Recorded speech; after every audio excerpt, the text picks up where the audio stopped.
Hi hello दोस्तों, नमस्कार, जोहार। आप देख रहे हैं voice of aboriginal channels. Barmer जिले में रामसर में विश्व आदिवासी अधिकार दिवस का कार्यक्रम रखा गया, जिसमें आधुनिक ऋचा कहे जाने वाले भंवरलाल परमार भी सभा में पहुंचे और मंच पर जाते ही पूरा पंडाल गूंज उठा। और आगे क्या कहा सुनिए विस्तार से। जय जोहार दोस्तों, जय आदिवासी, जय भील प्रदेश। दोस्तों, आज मारवाड़ की धरती पर हम सबको आप सबने आमंत्रित किया और हमारे डूंगरपुर से तो साथी आए ही हैं, उदयपुर से भी साथी आए हैं, सिरोही से भी साथी आए हैं, पाली, जालौर, जोधपुर और बाड़मेर के साथी तो हैं ही सही। हमारे निकट धानेरा से भी कुछ साथी यहाँ पर आए हैं, गुजरात से।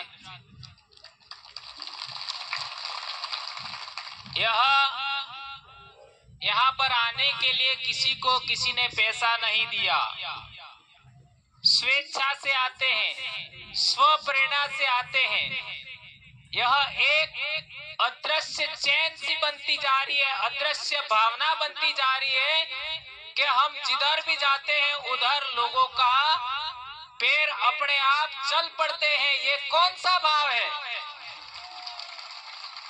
ये आप इस देश के मूल मालिक हैं, इस देश के आदिवासी हैं और अब आपने हुकार भरी है कि हमें हमारा हक चाहिए, इसलिए ऐसा हो रहा है। हमारे पूर्वजों की अधूरी इच्छा है। हमारे पूर्वजों की अधूरी इच्छा पूरी करने के लिए हमारे पांव बरबस चल पड़ते हैं। दोस्तों, आज यहाँ पर हम देखें तो एससी समाज के भाई भी हैं, ओबीसी समाज के भाई भी हैं और राजपूत समाज के भाई भी हैं और भील तो है ही सही। मेरा आप सबसे आग्रह है कि जो कौम अपना इतिहास नहीं जानती वह अपना भविष्य निर्माण नहीं कर सकती। यह बाबा साहब अंबेडकर ने कहा और इस बात को आज पूरे देश भर में जन जागरण के माध्यम से बड़े पैमाने पर काम चल रहा है। मारवाड़ की धरती पर संभवतः मैं पहली बार ऐसा देख रहा हूं कि आदिवासी परिवार की व्यवस्था के अनुरूप हमारे सांसद नीचे बैठे हैं, एमएलए नीचे बैठे हैं लोगों के बीच में। और देश में ट्रेंड हो गया था कि बड़े बड़े लोग मंचों पर बैठेंगे और दूसरे लोग फूलमालाएं करेंगे और दूसरे लोग नीचे बैठेंगे।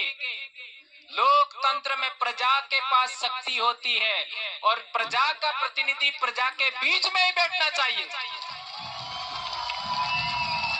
ये सबसे पहले हम लोगों ने बोला और उसका परिणाम आया, समाज ने सहज स्वीकार किया।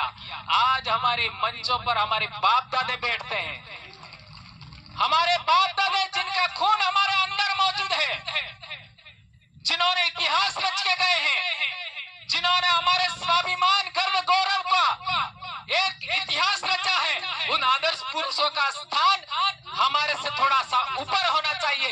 ये पूर्वज पूजा का सिद्धांत है और उस पूर्वज पूजा के सिद्धांत को हमने एक्सेप्ट किया है। इसके लिए मंच पर हमारे बाप दादे बैठते हैं, हम नहीं बैठेंगे, ये बात हमें स्वीकारनी है। दोस्तों, आदिवासी कौन? तो कई सारी बातें आएगी, जिनका जीन, जिनका डीएनए यहाँ के लोगों से का हो, यहाँ जो पैदा हुए, कहीं बाहर से आए नहीं, कहीं बाहर गए नहीं, वो आदिवासी है। ये बात तो हम जानते हैं, लेकिन आदिवासी की एक सबसे बड़ी विशेषता क्या है? आदिवासी एक सबसे बड़ी विशेषता है, वह हर काम, हर निर्णय समूह में करता है। वो अकेले एक आदमी के निर्णय के आधार पर कभी नहीं चलता है। यह आदिवासियत है, यह सामुदायिकता आदिवासियत है। और एक दूसरी बात, आदिवासी अपने पास जमीन भी होती है और किसी के पास जमीन नहीं है, कोई संकटग्रस्त है, उस समाज को भी अपने पास रखता है और अपने हिस्सा देता है और अपने बराबरी के आधार पर उसका मान सम्मान बढ़ाता है, उसको कहते हैं आदिवासियत। और एक बात आपने देखा होगा, आदिवासी समाज का पूजा पद्धति होता है, उसके अंदर महिला को भी बराबरी का सम्मान होता है, आदमी को भी बराबरी का सम्मान होता है। आदिवासियों में कोई बड़ा नहीं होता, कोई ऊंचा नहीं होता, कोई छोटा नहीं होता। ये आदिवासियत में ऊंच नीच, जाति व्यवस्था, वर्ण व्यवस्था नहीं होती है। मैं एक शिक्षक हूँ और आप लोगों ने देखा होगा 8वीं क्लास के अंदर आज का सामाजिक ज्ञान पढ़ लीजिए, उसमें आदिवासी का पाठ है। उसके अंदर क्या लिखा है? आदिवासी वे लोग हैं जो राजाओं के शासन में नहीं आते हैं, जो जाति व्यवस्था में नहीं आते, जो वर्ण व्यवस्था में नहीं आते। आदिवासियों का धर्म हिंदू, इस्लाम, ईसाई सबसे अलग है। यह 8वीं क्लास में लिखा हुआ है। तो किसका इंतजार कर रहे हो आप लोग? हमें किसी का झोला उठाने की जरूरत नहीं है, किसी की चादर बिछाने की जरूरत नहीं है। हम इस देश के मालिक हैं, हम इमिग्रेंट्स पीपल नहीं है, हम इंडिजिनस पीपल है। हमें मालिक की तरह सोचना होगा, हमें राजा की तरह सोचना होगा, हमें मजदूर की तरह नहीं सोचना है। ये बात याद रखनी है दोस्तों।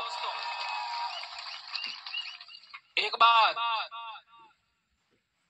भील समाज समस्याग्रस्त है, ये तो हम जानते हैं। मेघवाल समाज समस्याग्रस्त है या नहीं है? है या नहीं है? है। जाट समाज समस्याग्रस्त है या नहीं है? है। न्यूनाधिक तो होगा। यस। और राजपूत समाज समस्याग्रस्त है या नहीं है?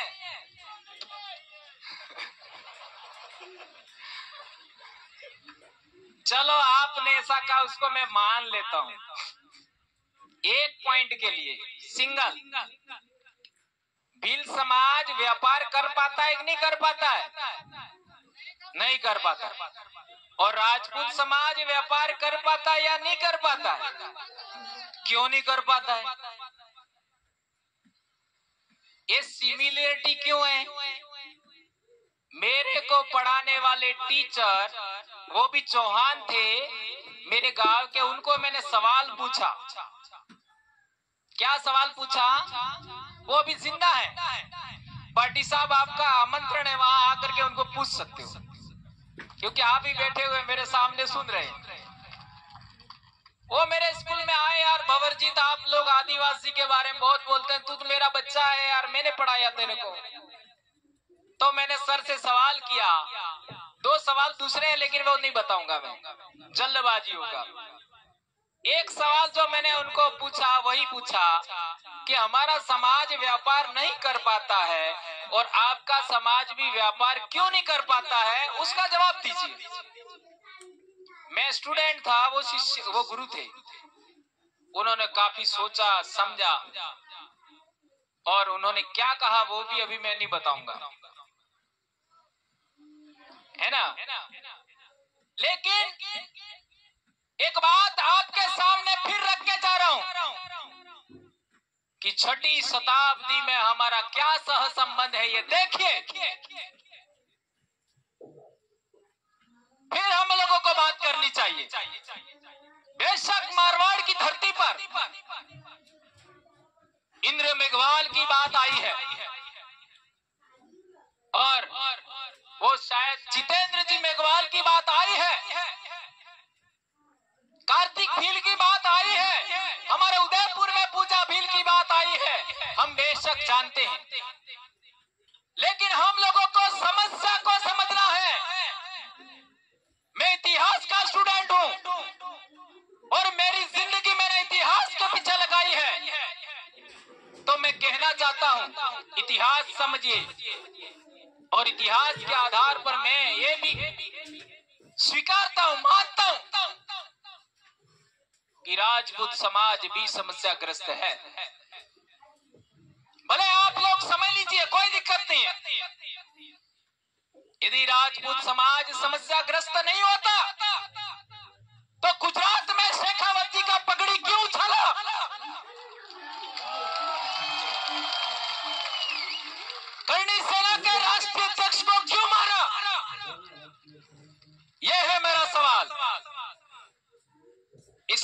भाइयों, बल से काम नहीं लेना है, दिमाग से काम लेना है, बुद्धि से काम लेना है।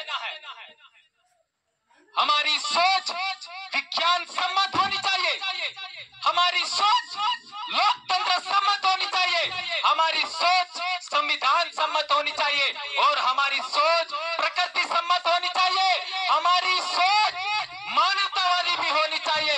उसको ध्यान में रखते हुए, इतिहास को ध्यान में रखते हुए मैं पुनः कहना चाहता हूं कि जब अरबों का आक्रमण हुआ था तो भीलों ने उस समय नागभट्ट प्रथम को भी साथ दिया था। Am I right? गलत है क्या? राइट है? कुछ तो कारण होगा। इसके बाद मारवाड़ पर शेरशाह सूरी का आक्रमण हुआ 1544 में। तब हमारे आदिवासियों ने सुमेलगिरी के युद्ध में इनका साथ दिया, राठौड़ों का। कुछ तो कारण होगा। हल्दी घाटी जगदाहिर है, हमारे भील नहीं होते तो मेवाड़ का आज आप लोग क्या इतिहास पढ़ते आप सब जानते हैं। और हमारे सामने राणा पूजा भील का ऑलरेडी लगा हुआ है फोटो। गुजरात की बात करो, आपका सोलंकी वंश का जो प्रथम राजा था वनराज जी है ना? हाँ, वनराज जी शायद।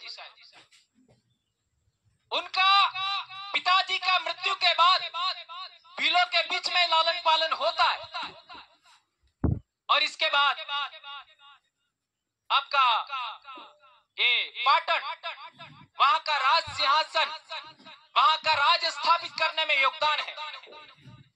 उसके बाद सोमनाथ का लड़ाई में हमीर गोहिल को किसने साथ दिया था?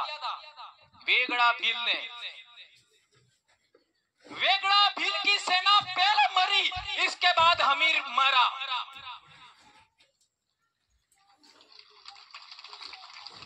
इसलिए मेरा पुनः सवाल है, राजपूत समाज व्यापार नहीं कर पाता है, भील समाज भी व्यापार नहीं कर पाता है, उसका कारण क्या? जब अरबों का आक्रमण हुआ हमारे इलाके में, तब चित्तौड़ पर मान मोरी का राज था, और सिंध में भी मान मोरी के परिवार का ही राज था। और आज सिंध में 16 राजपूत है, वो कौन है? जांच करिएगा। आज के इतिहास पर नहीं, उस जमाने के पुरातात्विक अवशेष, उस समय के यात्रा विवरण का सहारा लेकर के आप जांच करिए। मैं आपको बहुत बड़ी समस्या के लिए ये उदाहरण दिया। वो समस्या क्या है? वो समस्या यह है कि हमारी आपसी गुत्थम गुत्था में एक दूसरे को पछाड़ने के चक्कर में हम राजा से रंग हो गए, राजा से रंग हो गए, राजा से प्रजा हो गए, और आज हम दूसरों की दरिया बिछाने का काम कर रहे हैं। इसलिए मेरा आप सबसे आग्रह है, हमारी समस्या क्या है? हमारी समस्या है, एक और बात मैं भूल गया था, खानवा का युद्ध हुआ। उस खानवा के युद्ध में भी हमारे भीलों ने साथ दिया था, राणा सांगा का। और एक बड़ी बात सोचिए, जिनके दिमाग में धर्म का क्या कहते हैं, हिलोरे मारती है भावनाएं। खानवा युद्ध हुआ बयाना के आसपास, उस युद्ध में सेनापति कौन था? का मेवाती खानवा में, और हकीम खासूर हल्दी घाटी युद्ध में। देखिए, इतिहास होता है।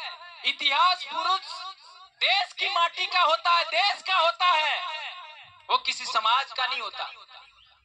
तो इन दो बड़े युद्धों में मुस्लिम समाज का योगदान है, आदिवासी समाज का योगदान है, राजपूत समाज का भी योगदान है। का सवाल था कि आदिवासी समाज समस्याग्रस्त है, सबको पता है। एससी समाज समस्याग्रस्त है, सबको पता है। ओबीसी समाज भी समस्याग्रस्त है। थोड़ा स्वीकार करेंगे, थोड़ा स्वीकार नहीं करेंगे, लेकिन है। यदि नहीं है तो मेरा सवाल है, ओबीसी समाज की 52% प्रजा है इस देश में, क्या 52% उनका नौकरियों में योगदान है? नहीं है। और यदि राजपूत समाज समस्याग्रस्त नहीं है तो शासन में उनकी जनसंख्या के अनुपात में हिस्सेदारी है? नहीं है। प्रशासन में हिस्सेदारी है? नहीं है। इसलिए मैं कहना चाहता हूं, समस्याग्रस्त लोगों को लोकतंत्र के रहते, संविधान के रहते साथ आना चाहिए। अपनी अंदरूनी बातें खत्म करके सामाजिक भाईचारा कायम करना चाहिए। और यदि सामाजिक भाईचारा कायम करेंगे हम लोग सभी समस्याग्रस्त समाज, तो हमारे इलाके को बदनाम कभी नहीं होने देंगे हम लोग कि हम आपस में लड़ने वाले लोग हैं, एक दूसरे का शोषण करने वाले लोग हैं, एक दूसरे को दबाने वाले लोग हैं। ये बात राजस्थान से सदा के लिए खत्म हो जाएगी। इसके बाद कार्तिक भील का कोई हत्या नहीं होगा, इंद्र मेघवाल की घटना नहीं होगी, जितेंद्र भील की घटना नहीं होगी, पूजा भील की घटना कभी नहीं होगी। इसलिए मैं कहना चाहता हूं, समस्या क्यों है ये पकड़िए, और समस्या है तो समस्या का कारण भी होगा, ये बात पकड़िए।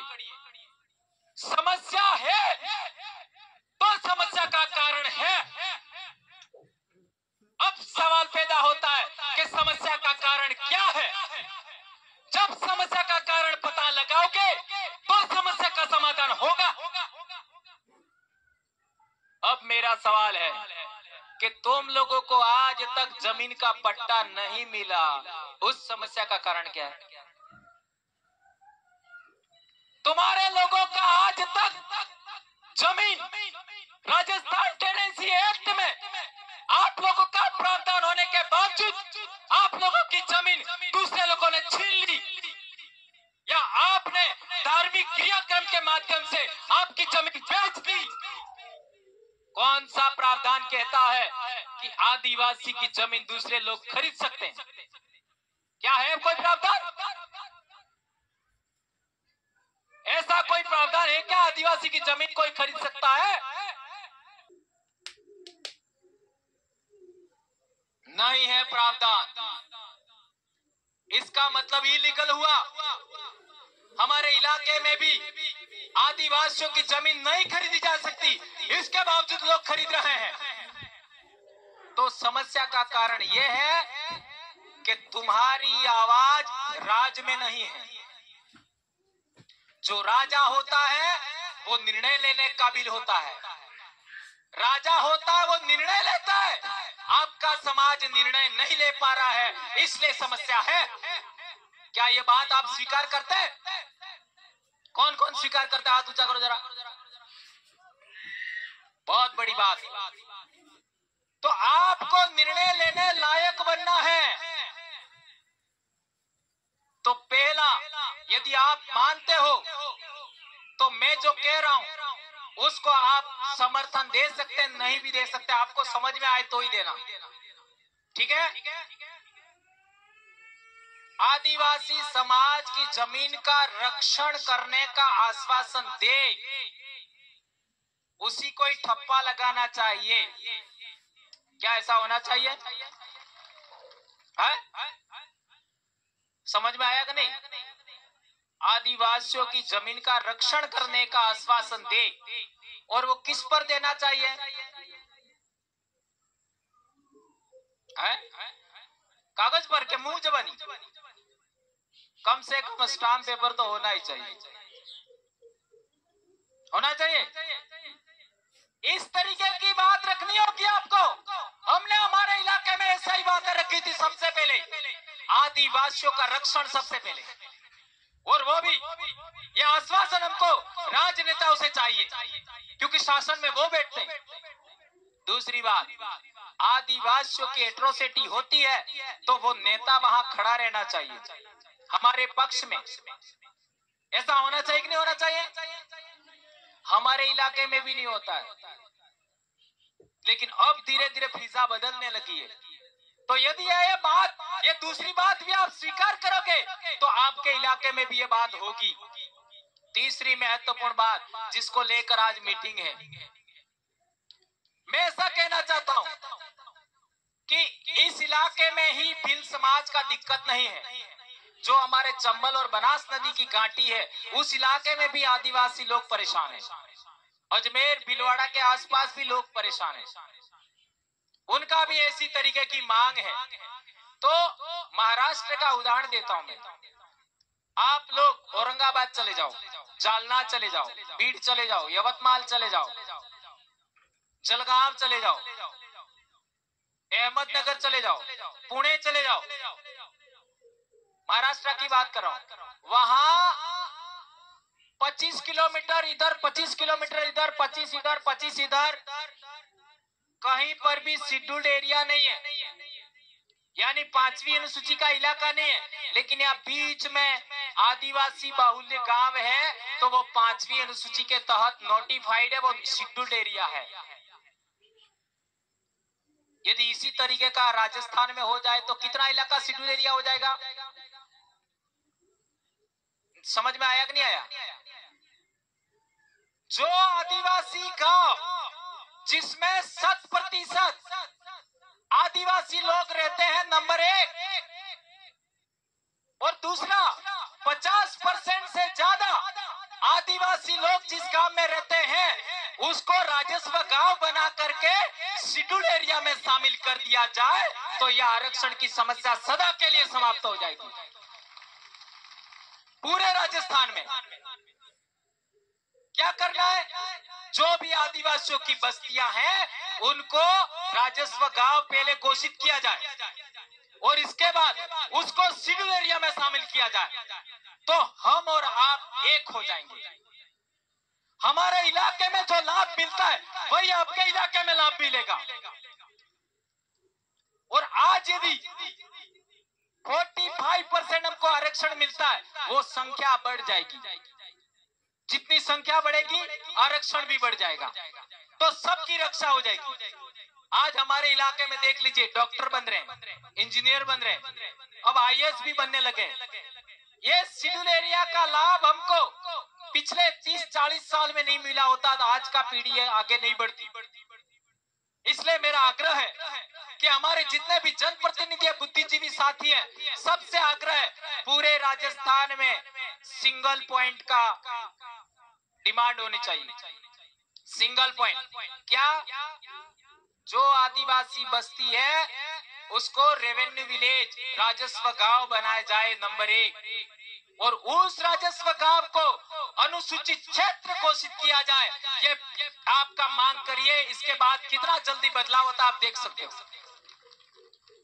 ये मैं कहना चाहता हूं। ये मैं जो बोल रहा हूं वो DTSA के विरोध में ऐसा नहीं कह रहा हूं मैं। ये बात फिर कहीं ऐसा नहीं हो जाए कि बवर जी ने गलत बात बोल दी। मैं जो बात बोल रहा हूं वो महाराष्ट्र में इंप्लीमेंट है, आंध्र प्रदेश में इंप्लीमेंट है, तेलंगाना में इंप्लीमेंट है, लागू है, वो बात कह रहा हूं मैं। और आपने देखा होगा महाराष्ट्र में जिला स्तरीय भर्तियों में एक नोटिफिकेशन आया था कि ग्रुप C और ग्रुप D में 100% रिजर्वेशन शेड्यूल्ड ट्राइब का होगा। ये भी नोटिफिकेशन आपने गवर्नमेंट ने जारी किया था, पारित हुआ था, आंध्र में भी हुआ था।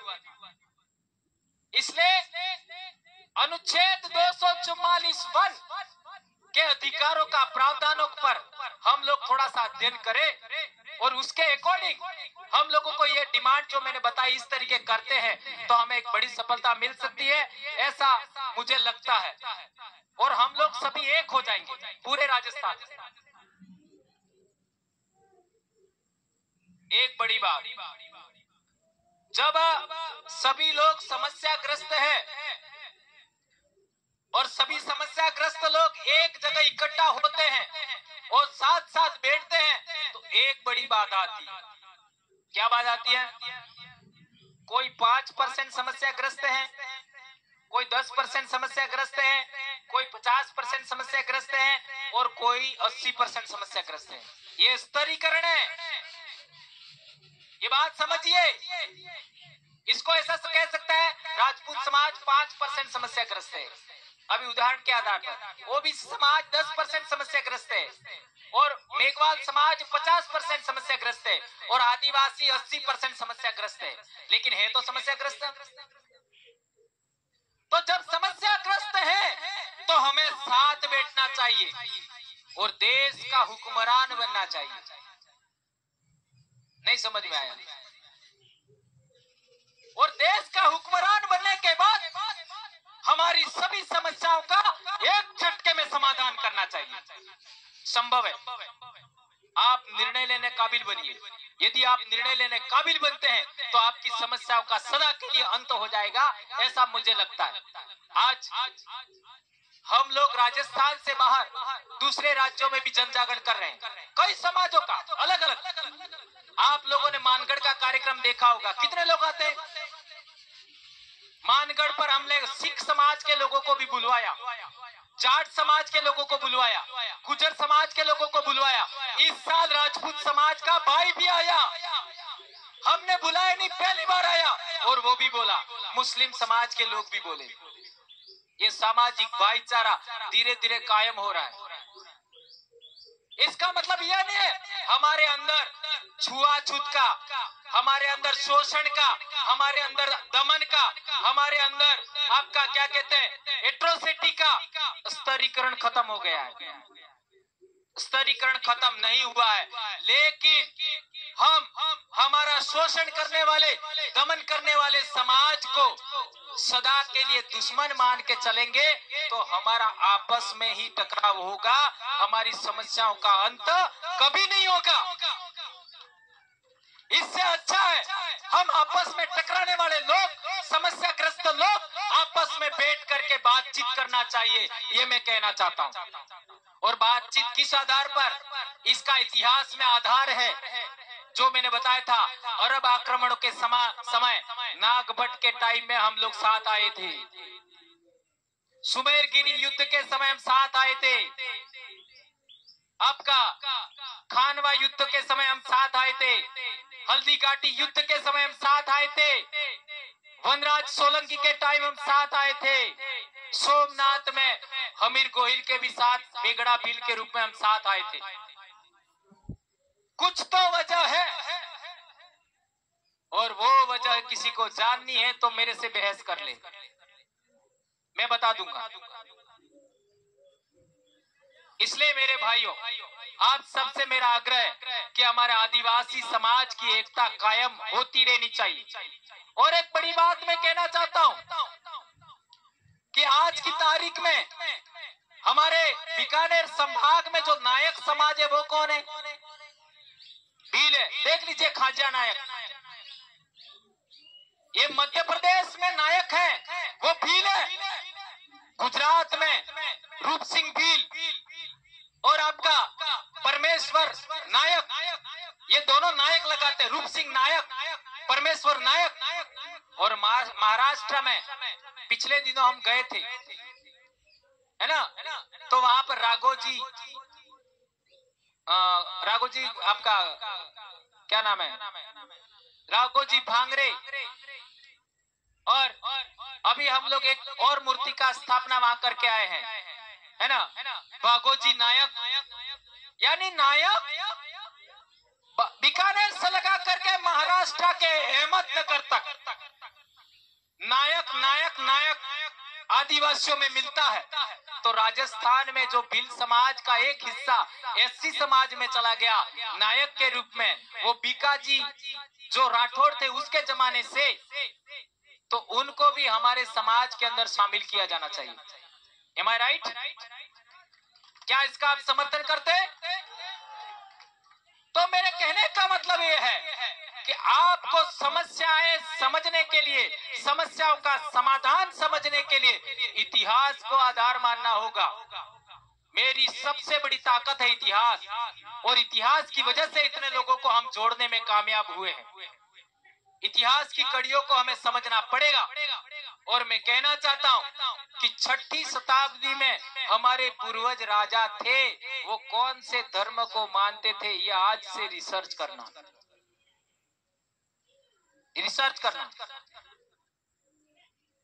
और इसके लिए एक और बात कहना चाहता हूं कि बौद्ध धर्म की महायान शाखा थी, उसके देवी देवता कौन कौन से थे ये आप पता करना, किसी को पता नहीं है।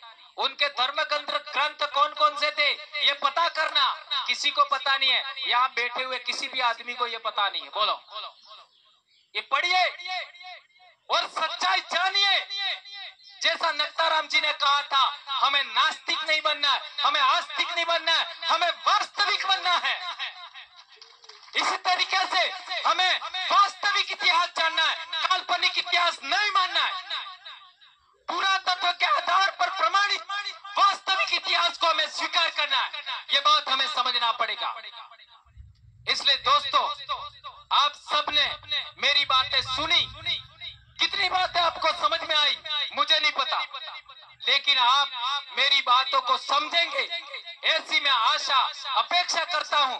और आने वाले समय में हमारा इसी तरीके का कार्यक्रम बालोतरा में भी होना चाहिए। हो सकता है? हो सकता है क्या? तो इसकी तैयारी आज से शुरू करो। हम आने के लिए तैयार हैं। इसी तरीके का कार्यक्रम पाली में भी होना चाहिए, जालौर में भी होना चाहिए, और लास्ट में जोधपुर में भी होना चाहिए।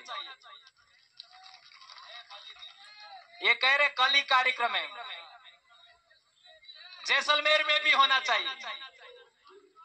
जहां भील रहता है वहां होना चाहिए। जय भील प्रदेश का नारा ऐसे थोड़ी दिया है। इसलिए आप सबसे मेरा आग्रह है कि इस कौम को जोड़ने में, हमारी कौम जुड़ेगी तो दूसरी कौमें भी हमारे साथ आएगी। एससी भी साथ आएंगे, ओबीसी भी साथ आएंगे, और जाट तो ऑलरेडी कबीलाई कौम है, गुजर कबीलाई कौम है, सभी राजपूत समाज भी साथ आएगा, ऐसा मेरे को दिखता है ना। इतिहास के आधार पर मेरी तीसरी आंख भी है। ऐसा कह दिया, थोड़ा गड़बड़ हो गया, लेकिन मैं 2015 में जैसा सोचता था ऐसा हो गया। मैंने सोचा था कि मैं जब 50 साल का होऊंगा तब क्या होना चाहिए वो हो गया, और हजारों लोग हमको रोकने का प्रयास करते हैं। जो लोग हमको रोकने का प्रयास करते हैं वो स्वयं रुक जाते हैं। इसलिए मैं कहता हूँ, भील पूर्वजों की अदृश्य शक्ति हमारे साथ काम करती है। ये भील पूर्वज हमारे भगवान है, ये भील पूर्वज हमारे ईश्वर है। और मैं कहता हूँ, जो जिंदा इंसान है उस जिंदा इंसान के साथ में हमें सबका कल्याण करने वाली संस्कृति, सबके साथ भाईचारा कायम करते हुए, सबके साथ न्यायपूर्ण व्यवहार करते हुए हमें राष्ट्र का निर्माण करता है, आदिवासी राष्ट्र का निर्माण करना है। ये बात मैं कहना चाहता हूँ। जय आदिवासी, जय जोहार, जय भील प्रदेश, जय भारत, जय संविधान, जय बिरसा मुंडा, जय टंट्या भील, जय राणा पूजा भील। धन्यवाद। बहुत बहुत धन्यवाद सर। एक बार जोरदार करतल ध्वनि से आपका बहुत बहुत आभार। मैं आपके इस ओजस्वी अल्फाजों से कुछ लाइनें पेश करना चाहूंगा। सर मैं इसमें भगवानलाल जी को जो एक चुनाराम जी टीम की ओर से कुछ पारितोषिक, कुछ स्मृति चिन्ह भेंट करना चाहते हैं, तो आपसे अनुरोध चाहूंगा कि आप मंच पर आकर के उनके द्वारा दी गई इस स्मृति चिन्ह को स्वीकार करेंगे। और समय की कमी है और कई हमारे वक्ता सुने, बड़े जोश और जज्बात से भरे हुए अल्फाजों से आप इस पूरे पंडाल को गुंजायमान किया। आप दादा भवनलाल जी परिवार में मैं कुछ लाइनें आपको समर्पित करना चाहूंगा कि वक्त की साख को तोड़ लाने का हुनर रखते हैं, ये जिंदगी हम गम में भी मुस्कुराने का हुनर रखते हैं, इतने आसानी से नहीं तोड़ पाएगा वक्त हमें, हम बिखर कर संवर जाने का हुनर रखते हैं। बहुत बहुत धन्यवाद सर। अब मैं आमंत्रित करना चाहूंगा हमारे यहाँ के लोकप्रिय सांसद आदरणीय उमेदवार राम जी बेनीवाल सर, आपका मैं इस मंच पर सम्मान